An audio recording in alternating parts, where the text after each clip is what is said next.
Hello बच्चों, आज मैं आपको पढ़ाने जा रही हूँ आपकी कक्षा का चैप्टर 4 वैज्ञानिक चेतना के वाहक चंद्रशेखर वेंकट रामन, जिसके लेखक हैं धीरंजन मालवीय। आप सभी जानते हैं इस पाठ में भारत के प्रसिद्ध वैज्ञानिक चंद्रशेखर वेंकट रामन के जीवन और उनके योगदान पर प्रकाश डाला गया है। पाठ का सार है, जैसे न्यूटन ने पेड़ से गिरते सेब का रहस्य सुलझाया, वैसे ही चंद्रशेखर वेंकट रामन ने समुद्र के नीले जल का रहस्य सुलझाया था। सन 1922 में वे एक समुद्री यात्रा पर गए और आप सभी जानते हैं वो प्रकृति के बहुत प्रेमी थे। उन्होंने समुद्र को जब देखा तो उन्हें बहुत अच्छा लगा। उनके मन में जिज्ञासा उठी कि समुद्र का रंग नीला क्यों होता है। इसी प्रश्न का उत्तर ढूंढने पर वे विश्वविख्यात हो गए। रामन का जन्म 7 नवंबर 1888 को तमिलनाडु के तिरुचिरापल्ली नगर में हुआ था। उनके पिता गणित और भौतिकी के शिक्षक थे। उन्हीं ने रामन में वैज्ञानिक रुचि जगाई। रामन ने कॉलेज की परीक्षाओं में बहुत अच्छे अंक प्राप्त किए। उनका दिमाग बचपन से ही वैज्ञानिक रहस्यों को सुलझाने के लिए बेचैन रहता था।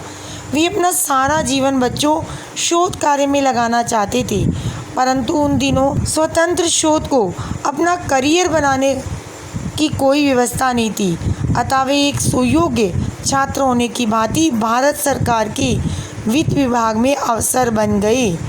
कलकत्ता में सरकारी नौकरी करते थे, पर फिर भी बच्चों वो वैज्ञानिक प्रयोगशाला से जुड़े रहे। जब भी उन्हें समय मिलता वो Indian association for the cultivation of science नामक प्रयोगशाला में जाते और नए नए प्रयोग करते। ये प्रयोगशाला कलकत्ता के डॉक्टर महेंद्र लाल सरकार ने अपने कठिन प्रयासों से बनाई थी। उनका केवल एक ही उद्देश्य था, वैज्ञानिक चेतना का विकास करना। भले ही इस प्रयोगशाला में साधनों का अभाव था, फिर भी हठ योग के कारण वेंकट रामन प्रयोग करने इसमें लगे रहते थे। उन्हीं दिनों वाद्य यंत्रों की ध्वनियों के रहस्य को खोलने का भी वेंकट रामन ने प्रयास किया। इस भ्रम को तोड़ दिया कि विदेशी वाद्य यंत्र वायलिन, पियानो की तुलना में भारतीय वीणा, तानपुरा, मृदंगम कहीं घटिया है। उन्होंने वाद्य यंत्रों के कंपन की गणना की तथा एक शोध पत्र भी प्रकाशित किया। उन्हीं दिनों सर आशुतोष मुखर्जी, जो कि एक प्रसिद्ध शिक्षा शास्त्री थे, उन्होंने रामन की प्रतिभा के बारे में सुना और उन्हें कलकत्ता विश्वविद्यालय के प्रोफेसर पद के लिए आमंत्रित किया, परंतु ये पद उनकी उच्च सरकारी नौकरी की तुलना में बहुत ही नीचा और बच्चों कम वेतन वाला था। फिर भी रामन ने सुख सुविधाओं का मोह त्याग कर नौकरी से इस्तीफा दिया और हिम्मत करके प्रोफेसर के पद पर आ गए और पूरी तरह शोध कार्य में लग गए। 4 साल बाद 1921 में फिर उनके मन में समुद्री यात्रा के दौरान समुद्र के नीले रंग की वजह खोज निकालने की इच्छा जाग और जिससे इसे रामन प्रभाव की खोज के रूप में प्रसिद्धि भी मिली। रामन ने ठोस द्रवों और तरल पदार्थों पर प्रकाश की किरणों के प्रभाव का अध्ययन किया। उन्होंने पाया कि एक वर्णीय प्रकाश की किरणें ठोस द्रवों तथा तरल पदार्थों से गुजरने पर उनके रंग में कुछ परिवर्तन ला देती हैं। जिस रंग में जितनी ऊर्जा होती है उसमें उतना ही अधिक परिवर्तन आ जाता है। इस खोज से एक क्रांति हो गई। इससे आइंस्टाइन के विचारों को प्रमाण मिल गया।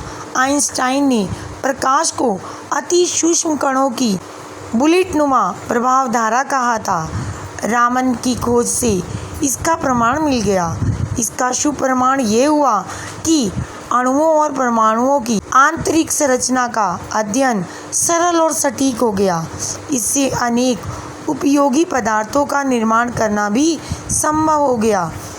बच्चों, रामन प्रभाव की खोज ने रामन को विश्व प्रसिद्ध वैज्ञानिक की श्रेणी में लाकर खड़ा कर दिया और उनके जीवन में पुरस्कारों की तो झड़ी लगा दी।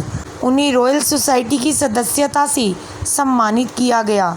सर की उपाधि मिली। विश्व के सर्वोच्चम पुरस्कार नोबेल पुरस्कार से सम्मानित किया गया। रोम, रूस आदि देशों ने भी उन्हें पुरस्कार से सम्मानित किया गया और 1954 में उन्हें भारत की सर्वोच्च पुरस्कार भारत रत्न से सम्मानित किया गया। उनके इन सम्मानों ने भारतीय चेतना को एक नए से जागृत किया। रामन को भारतीय संस्कृति से बच्चों बहुत लगाव था। उन्होंने अपनी भारतीयता को सदा सुरक्षित रखा। दक्षिण भारतीय पहनावे को नहीं छोड़ा। वे शाकाहारी थे, मदिरा से दूर थे। नोबेल पुरस्कार लेने पहुंचे तो भी उन्होंने अल्कोहल पीने से मना कर दिया। रामन में वैज्ञानिक दृष्टि के साथ साथ राष्ट्रीय चेतना भी प्रखर थी। उन्होंने स्वतंत्र भारत में अत्यंत उन्नत प्रयोगशाला स्थापित की, जिसे रामन रिसर्च इंस्टीट्यूट नाम से जाना जाता है। उन्होंने इंडियन जर्नल ऑफ फिजिक्स नामक शोध पत्रिका आरंभ की तथा सैकड़ों शोध छात्रों का मार्गदर्शन किया। उन्होंने करंट साइंस नामक पत्रिका का भी संपादन किया। उनके व्यक्तित्व का प्रकाश चारों ओर फैला। 21 नवंबर 1970 को 82 वर्ष की आयु में उनका देहांत हो गया। रामन वैज्ञानिक चेतना की बच्चों साक्षात प्रतिमूर्ति थे। उन्होंने अपने आसपास बिखरी चीज़ों को वैज्ञानिक दृष्टि से परखने की हमें प्रेरणा भी दी है।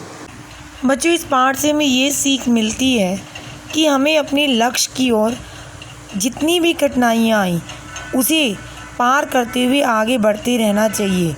जैसे रामन को शोध करते समय प्रयोगशाला में उपकरणों, संसाधनों की कितनी कमी थी, लेकिन फिर भी वे अपने कार्य के प्रति लगन और दृढ़ संकल्प से जुड़े रहना चाहिए। इसके साथ साथ हमें अपने आसपास के वातावरण में सचेत एवं चेतना संपन्न रहना चाहिए। उनका जीवन हमें साधारण से असाधारण उपलब्धि की यात्रा का संदेश देता है।